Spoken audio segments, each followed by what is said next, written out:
Everyone, welcome to my another video. I hope you all are doing good.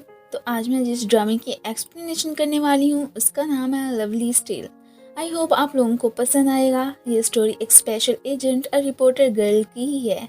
Starting में हमें हमारी heroine बाओ शैन को कुछ लोगों से बच के भागते हुए दिखाया जाता है, जिनकी इसने सीक्रेटली फ़ोटोज़ क्लिक कर ली थी। सामने से ही हमारा हीरो लूजी भी आ रहा था। इसकी टक्कर सीधी फिर उसी से ही हो जाती है।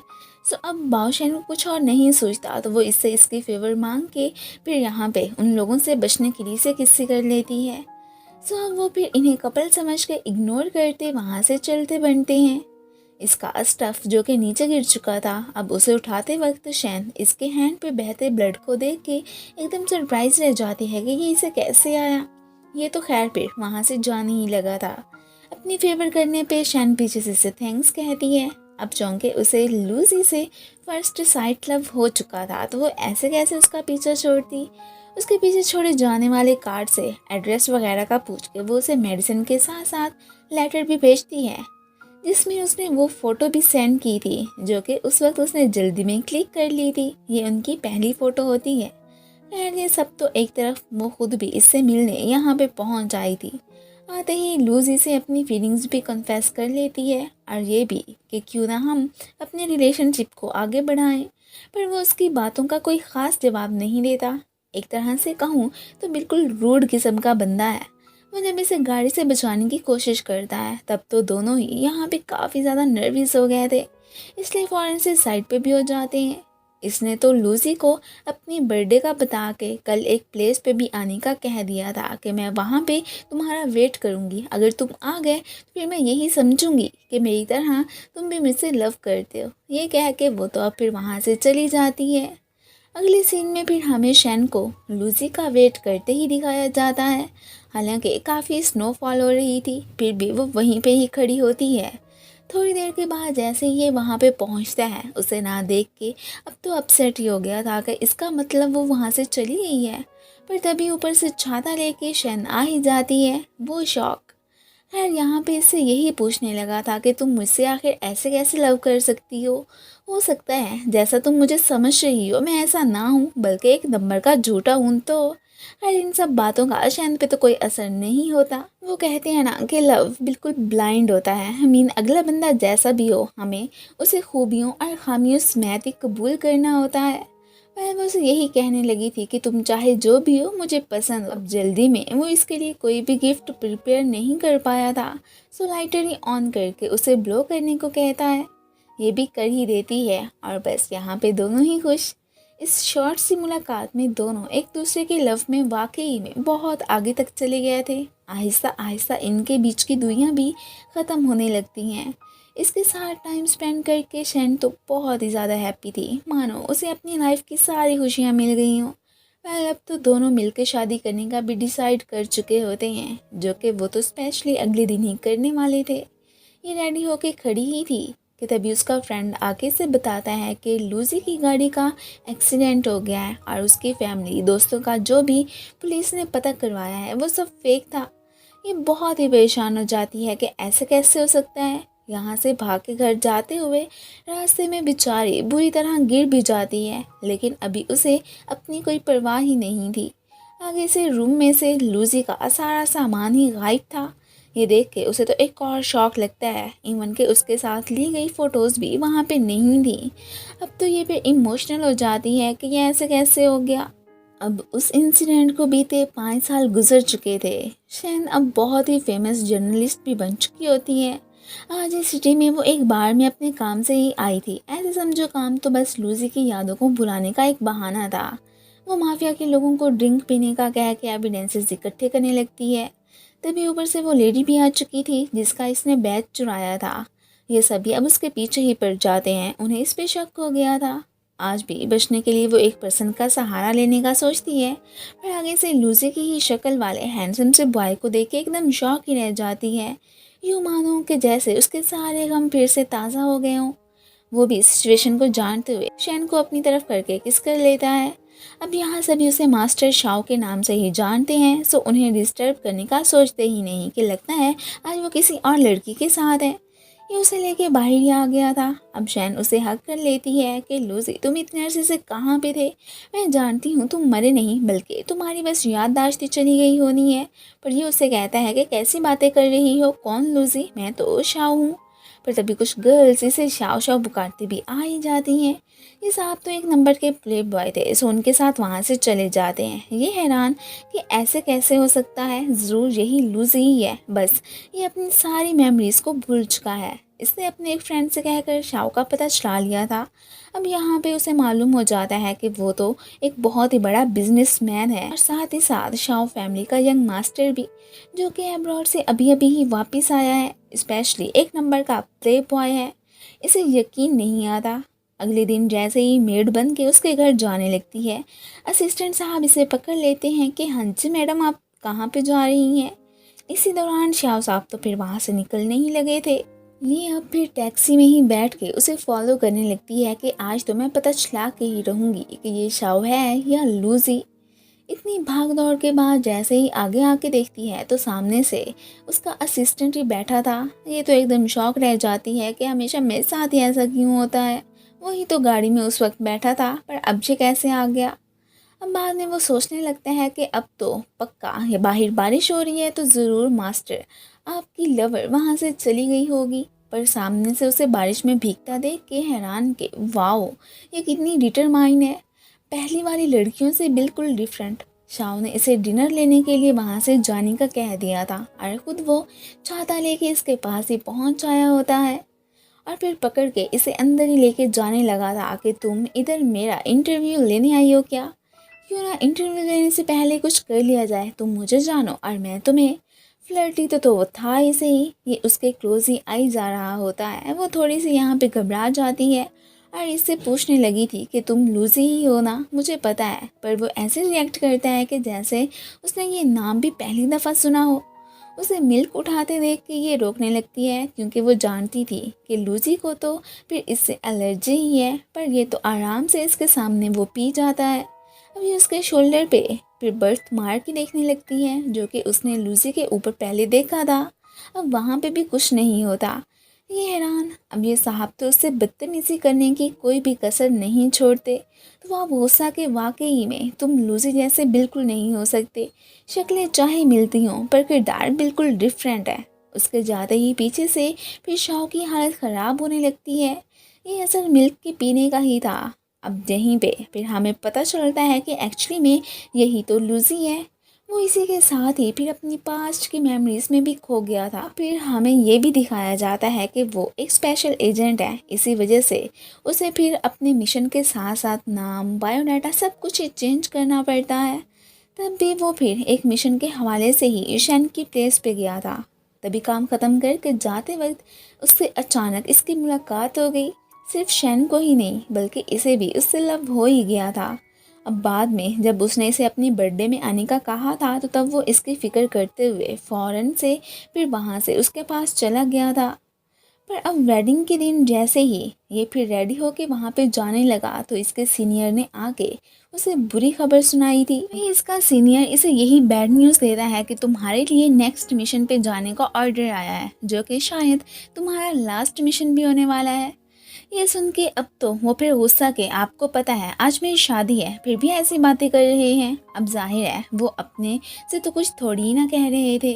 सो इसलिए मजबूरी में इसे भी ऑर्डर मानना ही पड़ गया था। एक्चुअली में उसकी जॉब ऐसी थी कि पहले हमेशा ड्यूटी को ही प्रेफर किया जाता है, ना कि दूसरे कामों को। रास्ते में इसने बाओशेन को भी गिरते हुए देखा था, पर क्या करता, उसे इग्नोर करता फिर वहाँ से चला ही जाता है। फिर तो वो अक्सर उसे बहुत याद किया करता था। उसकी फ़ोटो अभी तक इसके पास मौजूद थी, जो कि सीनियर वहाँ से उसके घर से लेके आए थे। जब लूसी ने इसे बार में देखा तो वो बहुत ही खुश हुआ, लेकिन ये बात भी वो जानता था कि मेरे साथ होते हुए शैन को दुख ही मिलने, क्योंकि हर मिशन के साथ साथ मेरा नेम, आइडेंटिटी सब कुछ ही चेंज हो जाता है। सो मैं इसे कैसे टाइम दे पाऊँगा। तभी फिर लूसी, जो कि अब यंग मास्टर शाओ के नाम से भी जाना जाता है, उसने भी शन के साथ यूं ही बोल्ड तरीके से रिएक्ट किया ताकि वो इसे हेट करने लगे और बस जितनी जल्दी हो सके इसे भूल ही जाए तो यही उसके लिए बेहतर होगा। वो दुखी होकर ड्रिंक करके अब उसके घर से जा ही रही होती है कि एक आदमी फिर उसे छेड़ने के लिए आ जाता है कि क्यों ना तुम मेरे घर चलो। अब शाओ, जो कि उसके पीछे ही था, आके उसे खूब मज़ा चखाता है। तभी वो फिर इसे संभालने भी लगा था। शैन तो इस वक्त सो ही चुकी होती है। देन वो इसे लेता फिर इसके अपार्टमेंट के बाहर ही आ जाता है। एक दफ़ा तो उसका मन इसे किस करने को भी करता है। वो तो इसके क्लोज भी आ गया था, पर पता नहीं क्यों क्या सोच के वो नहीं करता और फौरन से फिर पीछे हो जाता है। वह कॉल करके इसकी स्ट्रीट्स की लाइट्स भी ठीक करने का काम उसने अपने एक आदमी के ज़िम्मे लगा दिया था। अगले ही दिन फिर हम इसे कुछ फ्रेंड्स के यहाँ ही देखते हैं। यहीं पे माफिया के लोगों ने शैन को भी पकड़ के रखा था कि तुम तो वही जर्नलिस्ट हो ना जिसने हमारी फोटोज क्लिक की थी। हर वक्त बस हेडलाइंस बनाने के बारे में सोचती रहती हो। अब तो तुम समझो गई हमारे हाथों से। हम तो तुम्हें तुम्हारे इरादों में कभी भी सक्सेसफुल नहीं होने देंगे।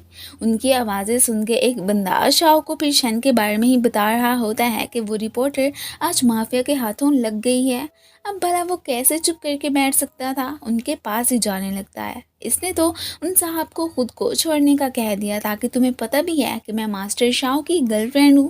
वो जानती थी कि ये पार्टी उसके नाम से बड़ी डरती है। वेल, इतने में उसकी भी एंट्री हो ही चुकी थी। पहले तो वो उसके यहाँ पे खूब सारी पिटाई लगाता है और फिर अपोलोजाइज करने लगता है कि अरे मास्टर बाओ, आप यहाँ पे, अगर तुम मेरी गर्ल से ऐसे बात करोगे तो मुझे गुस्सा तो आना ही है। नेक्स्ट टाइम इससे दूर ही रहना। तो वो भी कहता है कि ठीक है, फिर तो तुम इससे जल्दी शादी कर लो। अगर मुझे खबर मिली कि तुम दोनों एक दूसरे से लव नहीं करते हो तो फिर मैं इसे बिल्कुल भी नहीं छोड़ूंगा। इसे धमकाता चमकाता खुद तो फिर वहाँ से चला गया था। वह अपने बंदों को इन पे नज़र रखने के लिए पीछे छोड़ के ही गया होता है। वैसे तो बड़ा चालाक था। अब यहाँ पे शाओ शैन को अपने साथ ही एक कपल होने का नाटक करने के लिए कहता है कि ऐसे ही तुम्हारा करियर और फिर मेरी इज्जत बढ़ सकती है।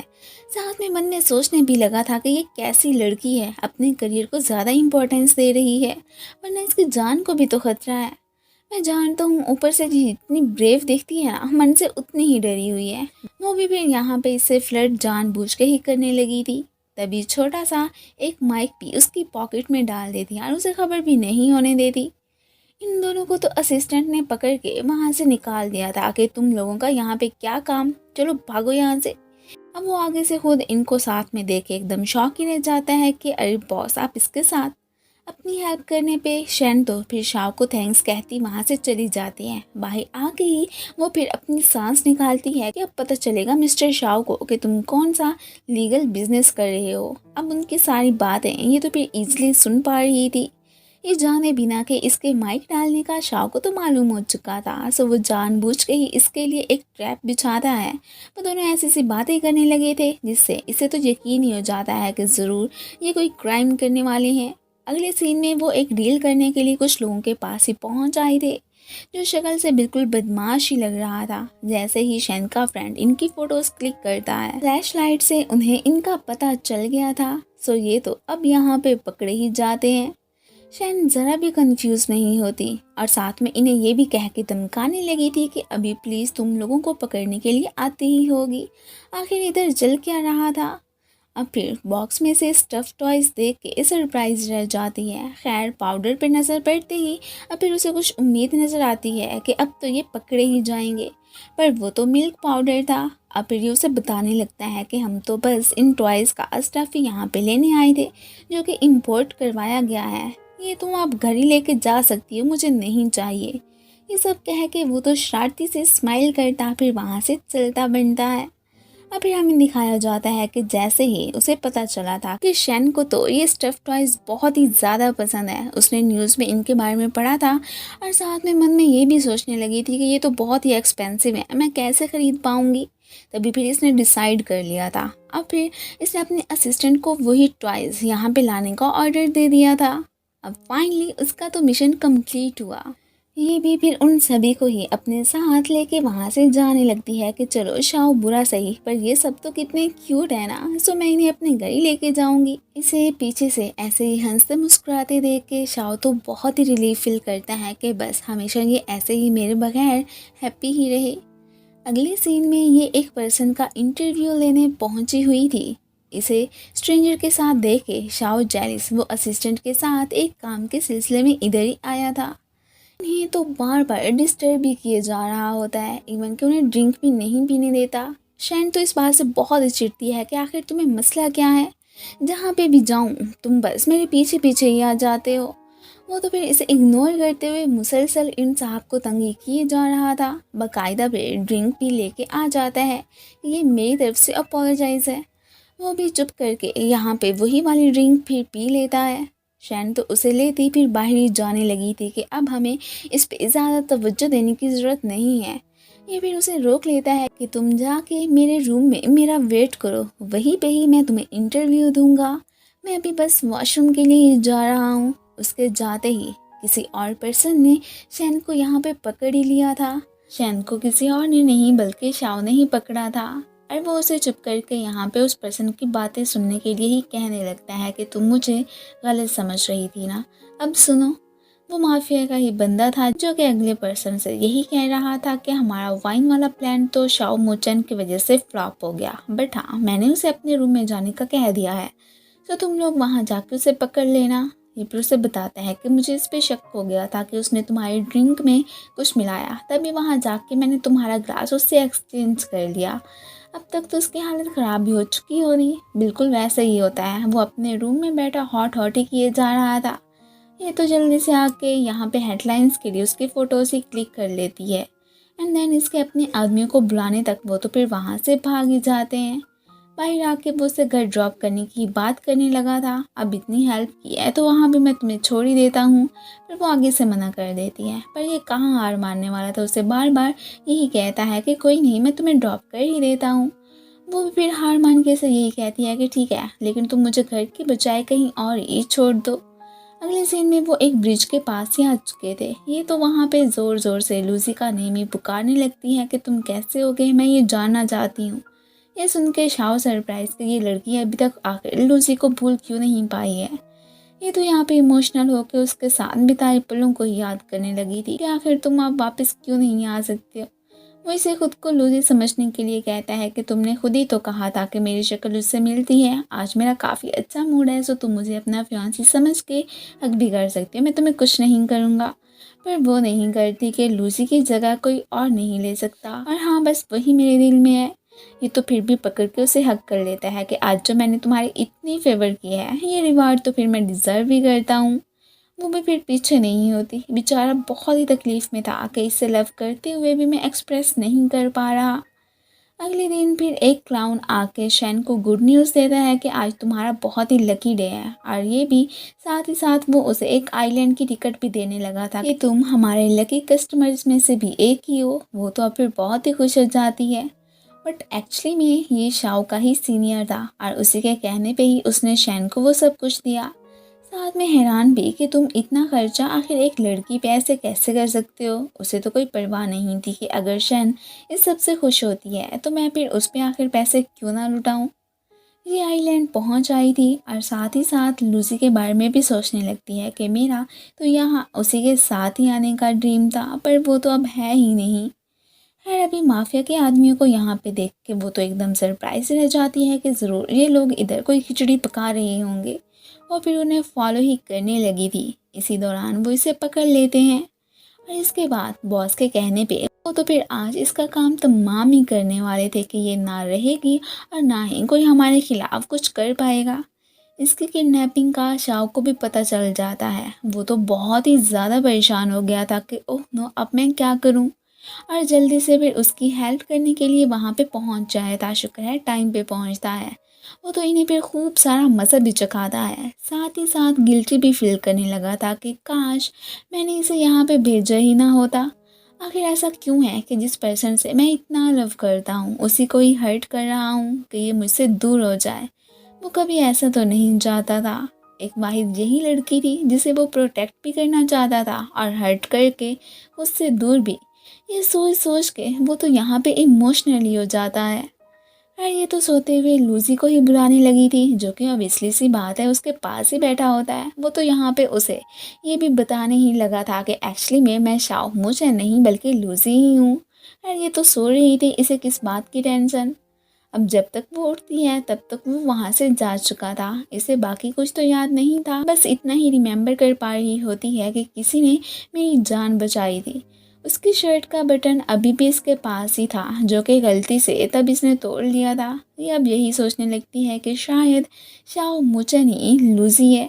उसके बारे में वो जाके नर्स से आके पूछती है कि आखिर आप लोगों को पता ही होगा कि मुझे यहाँ पे कौन छोड़ने आया था, पर उसे तो कुछ ही पता ही नहीं होता। अब ये परेशान और भागी भागी शाओ के घर ही आ जाती है कि कल रात तुमने ही मेरी जान बचाई थी ना।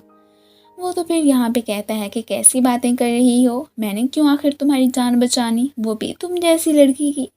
मुझे तुम ज़रा भी अच्छी नहीं लगती हो। अब वो तो फिर हम ही जानते हैं कि ये बातें वो अपने दिल से थोड़ी ही ना कह रहा था। अब ये दोनों यहाँ पे बातें कर ही रहे थे कि तभी एक और लड़की उधर ही आ जाती है। वो तो अब यहाँ पे इसे उससे अपनी फियांसी कह के इंट्रोड्यूस करवाता है कि कल इसी के साथ ही मैं तो था, सो तुम अपने दिमाग से निकाल ही दो कि मैंने तुम्हारी कोई हेल्प की थी।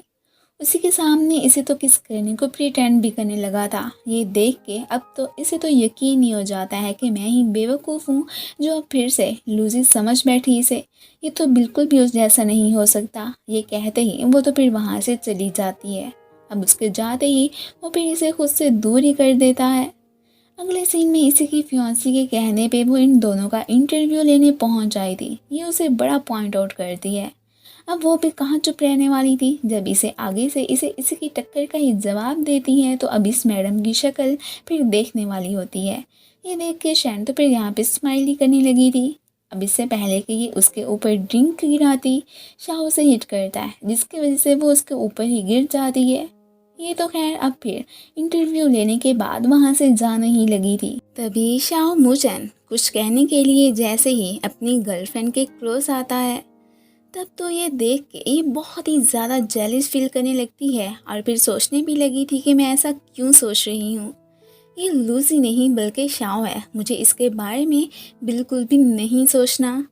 और फिर उसका मूड तो खैर काफ़ी ख़राब हो ही चुका था। वो यही साइड पे बैठ के अब काफ़ी सारी ड्रिंक करने लगती है। तभी वो एक वेटर की बात सुनती है जो कि दूसरे से यही पूछ रहा था कि तुमने मास्टर शाओ के खाने में मिल्क तो नहीं मिलाया। आखिर को उन्हें उससे काफ़ी एलर्जी है। उनकी ये कन्वर्सेशन सुन के शैन तो फिर शॉक ही रह जाती है। वो अब जल्दी से फिर शाओ को देखने जाने ही लगी थी। वो अभी अपनी गर्लफ्रेंड के साथ बातों में ही मगन खड़ा था और वहाँ पे बहुत सारी और भी गर्ल्स खड़ी होती हैं। अब फिर इधर अचानक यहाँ पे लाइट ही चली गई थी। अब ये बहुत ही परेशान। लाइट जाने की वजह से सारी जगह पे ही लोगों में भगदड़ मच गई होती है। कोई इधर जा रहा था तो कोई उधर। गलती से शैन से कोई बॉटल नीचे गिरते ही उसके टुकड़े टुकड़े हो जाते हैं। तो इससे पहले कि गिरने की वजह से शैन को कुछ चुभता, शाओ आग से हक कर लेता है। तो यहाँ पे मौजूद सारे पीसेस शैन को चुभने की बजाय उसे ही लग जाते हैं। फिर धीरे से वो तो साइड पे ही हो गया था। इतने में लाइट में अब उसे अपने फ्रेंड का हाथ ही दिखाई देता है। ये थोड़ी सी अपसेट के मैंने तो क्यों सोच लिया कि शाओ ने मेरी जान बचाई है, हालांकि ऐसा कुछ भी नहीं है। उसे तो वो अपनी गर्लफ्रेंड के साथ वहाँ से जाते हुए ही देख लेती है। फिर अचानक उसका फ्रेंड इससे यही पूछने लगा था कि तुम तो ठीक हो ना, वो देखो उस बॉटल के पास ब्लड पड़ा है। अब यहाँ पे ये परेशान हो जाती है कि मैं तो ठीक हूँ पर इसका मतलब तुमने मेरी हेल्प नहीं की। सो वो वाकई में शाओ था। तो अब ये जल्दी से उसके घर ही पहुँच आई थी।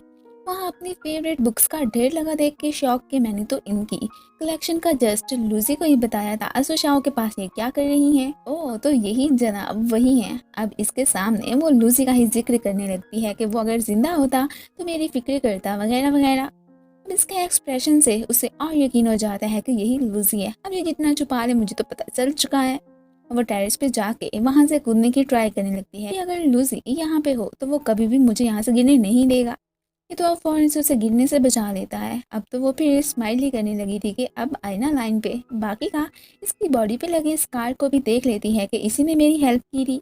उसने भी मान ही लिया था कि एक्चुअली में लूजिंग मैं ही हूँ। ये अब थोड़ी सी दुखी हो जाती है। एंड फिर उसके वाउंड्स पे मेडिसिन ही लगाने लगी थी। शाह उससे यही पूछने लगता है कि तुम्हारे दिल में मुझे लेके बहुत सारे क्वेश्चंस तो होंगे ही सही ना। तो वो कहती हैं कि हाँ हैं तो सही, पर मैं तुमसे बिल्कुल नहीं पूछूंगी जब तक तुम खुद मुझे वो सब बता नहीं देते। अगर नहीं बताना चाहते हो तो उससे भी मुझे कोई फ़र्क नहीं पड़ता, बेशक मुझे ना बताओ, बस मुझे अब कभी भी छोड़ के मत जाना। तुम्हें पता है तुम्हारे बिना मैंने बहुत ही मुश्किल वक्त गुजारा है। दोनों में अब चूंकि पैचअप हो ही चुका था, तो ये उससे इसके बर्थ मार्क वाले स्कार का ही पूछने लगी थी। तो वो अब बता देता है कि मेरी जॉब ही ऐसी है कि उसमें इतने गहरे वाउंड्स को भी भरना कोई मुश्किल काम नहीं। अगले सीन में हमें फिर दो गर्ल्स को ही दिखाया जाता है जो कि शाओ और शैन के बारे में ही गॉसिप्स कर रही थी कि सुना है उसने शैन को अपने घर में कैद करके रखा है और उस पर बड़ा जुल्म करता है। अगली गर्ल तो फिर एकदम सरप्राइज रह जाती है कि क्या सच में, बट रियलिटी तो कुछ और ही थी। वो दोनों तो अपनी लाइफ में ही मगन होते हैं। वो कहते हैं ना कि आग लगे बस्ती में, हम दोनों अपनी मस्ती में। वेल, ये दोनों राइटर्स थी तो शाओ और सैन की लाइफ पे स्टोरी लिखने का ही डिसाइड करती हैं। वो स्टोरी पढ़ के लड़का तो सैड के शाओ कितना जालिम किस्म का बंदा है, ये दोनों भी वो रीड करके अफसोस ही करने लगे थे, ये जाने बिना के असल में ये उन्हीं पे ही तो इन्होंने राइट की हुई है। अब जहाँ जहाँ जाने का भी इसका ड्रीम था वो उसे लेके जाता है। जो चंद दिन वेकेशंस के थे वो इसके साथ जी भर के स्पेंड करता है कि पता नहीं बाद में ये मोमेंट्स मिलके हम इंजॉय कर पाए या नहीं। अगले मिशन पर जाने के लिए वो काफ़ी अपसेट भी दिख रहा था। इसे गुड बाय कह ही रहा होता है कि तभी गाड़ी पर से सीनियर की डेड बॉडी देख के दोनों ही शॉक रह जाते हैं। उसके बाद से ये तो फिर बहुत ही ज़्यादा दुखी हो गया था कि सीनियर मुझे अकेला छोड़ के क्यों चले गए। साथ में ये भी सोच रहा होता है कि आखिर उन्हें मारा तो मारा किसने। यूँ मानो कि इसकी लाइफ की कुछ रौनकें बिल्कुल ख़त्म ही होके रह गई हूँ। अब ये यहाँ पे अफसुर्दा बैठा ही हुआ था कि ऊपर से विलन की एंट्री होती है। वो तो इसके ज़ख्मों पे और ही ज़्यादा नमक छिड़कने लगता है कि जैसे तुम्हारा सीनियर मरा है ना, वैसे ही अगली बारी तुम्हारी भी आ सकती है। मुझे तो अब इस पे बहुत ही ज़्यादा गुस्सा आता है। वो इसे मारने ही लगा था, तभी इसके आदमी फिर यहाँ पे शैन को पकड़ के अंदर लाते हैं। ये मुझे धमकाने ही लगा था कि जैसे मैंने तुम्हारे सीनियर को ऊपर पहुंचाया है ना, बिल्कुल वैसे ही मैं तुम्हें और तुम्हारे फियांसी को भी पहुंचा दूंगा। मुझे हल्के में मत लेना अपने जुर्म। वो तो खैर यहाँ पे खुद ही एक्सेप्ट कर बैठा था, इन्हें तो कुछ बोलने की ज़रूरत ही नहीं पड़ती। इवन कि वो तो शैन से यहाँ पे बदतमीजी करने की भी ट्राई करने लगता है। तभी एंट्री होती है सीनियर की। मीन वो मरे नहीं बल्कि जिंदा थे। इसकी बातें जो कि इन लोगों ने फिर रिकॉर्ड ही कर ली थी, वो अब फिर साहब सीधे जेल ही जाने वाले होते हैं। ये सुन के वो विलन तो फिर यहीं पे बेहोश ही हो जाता है कि ओह अब मेरी खैर नहीं। इन्होंने जानबूझ के ही विलन को पकड़ने के लिए ही सीनियर के मरने का नाटक किया था कि बस एक दफ़ा वो हमारे हथों चढ़ जाए, फिर चलो कम से कम उसकी ज़्यादा टेंशन तो नहीं रहेगी। सीनियर ने भी फिर ऐसा ही किया जैसा इन्होंने किया था। ये तो अब फिर अपने प्लान के कंप्लीट होते ही बहुत खुश भी दिखाई दे रहे होते हैं। अगले सीन में हमें शैन को फिर ग्रेवयार्ड में ही दिखाया जाता है, जहाँ पे गर्ल्स इसे देख के यही बातें कर रही थी कि ये लड़की तो बहुत ही अनलकी है। जिस लड़के के साथ भी रिलेशनशिप में आती है वो थोड़े दिनों के बाद मर जाता है। असल में ये बात लूसी की ही कर रही थी कि अब वो तो अपनी आइडेंटिटी चेंज ही करता रहता है, तो ये समझती हैं कि ये सब इसके अनलकी होने की वजह से ही होता है। वेल, जो भी इसके खिलाफ बोलता है उससे लूसी अपना बदला तो फिर ज़रूर ले लेता है। अभी भी वो दोनों गर्ल्स यहाँ से जाते जाते गिर ही गई थी। सीनियर भी अब इनके हर बुरे और अच्छे काम में मिला हुआ ही था, और ऐसा भी उसने खुद ही किया था। वो जो अभी चंद दिनों बाद ही इससे मिलने आया था, अचानक इसे बॉस की कॉल आ जाती है कि अब जो तुम्हें मिशन दिया जा रहा है वो पक्का लास्ट ही है। उनकी ये बात सुन के ये बहुत ही अपसेट हो गया था। वेल, थोड़ी देर के बाद इसने उस बार में शैन को भी बता दिया था कि तुम बस मेरा वेट करना, न जाने कब मैं आऊँ। वो तो फिर हंसी खुशी सारी ज़िंदगी ही इसका इंतज़ार करने को तैयार थी कि मुझे तो ये बात बहुत ही अच्छी लगती है कि मेरे साथ साथ तुम और लोगों को भी प्रोटेक्ट करते हो। मैं तो कभी भी तुम्हें इस जॉब से नहीं रोकूंगी। वैसे भी हो सकता है वाकई में ये तुम्हारा लास्ट मिशन हो। वो तो फिर जाने से पहले यहाँ पे इसे हगी कर लेता है।